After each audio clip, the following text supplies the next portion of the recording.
In this video lesson, we'll discuss the Radical Republicans and military Reconstruction. Johnson is going to clash with Congress openly in February 1866 when the president vetoes a bill extending the life of the controversial Freedmen's Bureau. The Republicans swiftly struck back in March of 1866 with the Civil Rights Bill, which conferred on the newly freed men the privilege of American citizenship, which struck back at the Black Codes. President Johnson resolutely vetoed this forward-looking measure on constitutional grounds, but in April, Congressmen steamrolled over his veto, which they had repeatedly done. This president, they called Sir Veto and Andy Veto, had his presidential wings clipped as Congress increasingly assumed the dominant role in running the government and in running Reconstruction. The Republicans undertook to rivet the principles of the Civil Rights Bill into the Constitution as the 14th Amendment. They feared that Southerners might one day win control of Congress and repeal the hated law. The proposed amendment, as approved by Congress and sent to the states in June of 1866, was sweeping. It conferred civil rights, including the rights of citizenship, but excluding the franchise on the freedmen of the vote. This reduced proportionately the representation of a state in Congress and in the Electoral College if the state government denied African Americans the ballot. It disqualified from federal and state office former Confederates who, as federal office holders, had once sworn to support the Constitution of the United States. It guaranteed the federal debt while repudiating all Confederate debts. The radical faction was disappointed that the 14th Amendment did not grant the right to vote, but all Republicans were agreed that no state should be welcomed back into the Union without first ratifying the 14th Amendment. The battle grew between Congress and the President as 1866 lengthened.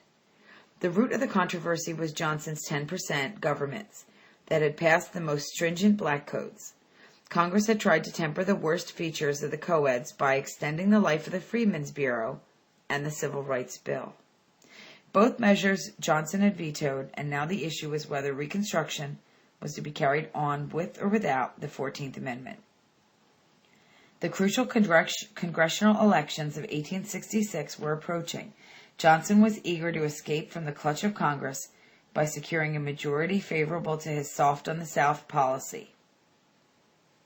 Johnson's famous swing round the circle when he was invited to dedicate a Chicago monument to Stephen Douglas, began in the late summer of 1866 and was a serious comedy of errors.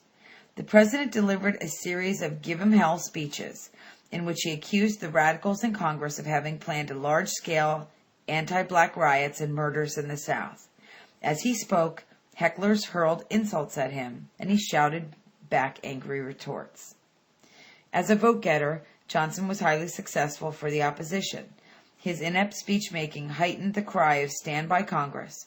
When the ballots were counted, the Republicans were the winners and had rolled up more than two-thirds majority in both houses. The Republicans now had a veto-proof Congress and unlimited control of the Reconstruction policy, but moderates and radicals still disagreed over how to pursue with the South. The radicals in the Senate were led by principled idealist Charles Sumner, who had tirelessly labored not only for African American freedom but for racial equality. In the House, the most powerful radical was Thaddeus Stevens, a congressman from Pennsylvania. 74 years old in 1866, he was an unswerving friend of the newly freedmen who had defended runaway slaves in court without a fee. His affectionate devotion to the newly freedmen was matched by his hatred of rebellious white Southerners. He was a leading figure on the Joint Committee on Reconstruction. Still opposed to rapid restoration of the Southern states, the radicals wanted to keep them out as long as possible and apply federal power to bring about a drastic social and economic transformation in the South. Moderate Republicans recoiled from full implications of the radical program, were attuned to principles of states' rights and self-government. They preferred policies that restrained the states from abridging citizens' rights, rather than policies that directly involved the federal government in individual lives. The actual policies adopted by Congress showed the influence of both of these schools of thought, though the moderates, as the majority faction, had the upper hand. One thing that both groups had come to agree on in 1867 was the necessity of the franchise to enfranchise African American voters, even if it took federal troops to enforce the action. To enfranchise them means give them the right to vote. Against a backdrop of vicious and bloody race riots that had erupted in several southern cities, Congress passes the Reconstruction Act on March 2, 1867. This drastic legislation divided the South into 5 military districts, each commanded by a Union general and policed by blue-clad soldiers, about 20,000 in total. The act also temporarily disenfranchised tens of thousands of former Confederates. Congress additionally laid down stringent conditions for the readmission of the seceded states. The wayward states were required to ratify the 14th Amendment. The bitterest pill of all to the white Southerners was the stipulation that they guarantee in their state constitutions full suffrage for their former adult male slaves. Yet the act stopped short of giving the freedmen land or education at federal expense. Overriding purpose of the moderates was to create an electorate in which the southern states that would vote those states back into the Union on acceptable terms and thus free the federal government from direct responsibility for the protection of African American rights. This approach proved woefully inadequate to the cause of justice for the newly freed men. The radical Republicans were still worried, the danger still loomed, that once the unrepentant states were readmitted, they would amend their constitutions, withdraw the ballot from the newly freed men, and incorporate and refuse to incorporate African American suffrage into the Constitution.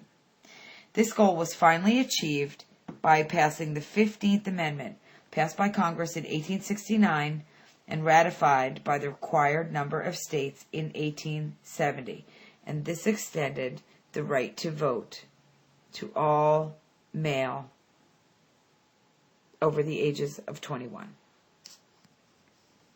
Military reconstruction of the South not only usurped certain functions of the president as commander-in-chief, but set up a martial law regime of dubious legality. The Supreme Court had already ruled in the case Ex parte Milligan that military tribunals could not try civilians, even in wartime. These circumstances were extraordinary in the Republic's history, and for the time being, the Supreme Court avoided offending the Republican Congress. Prodded by federal bayonets, the southern states got with the task of constitution making. By 1870, all of them had reorganized their governments and had been accorded full rights as part of the Union. The last federal guns were removed from state politics in 1877. We'll talk more about military reconstruction and its impact on the United States in our lessons in class.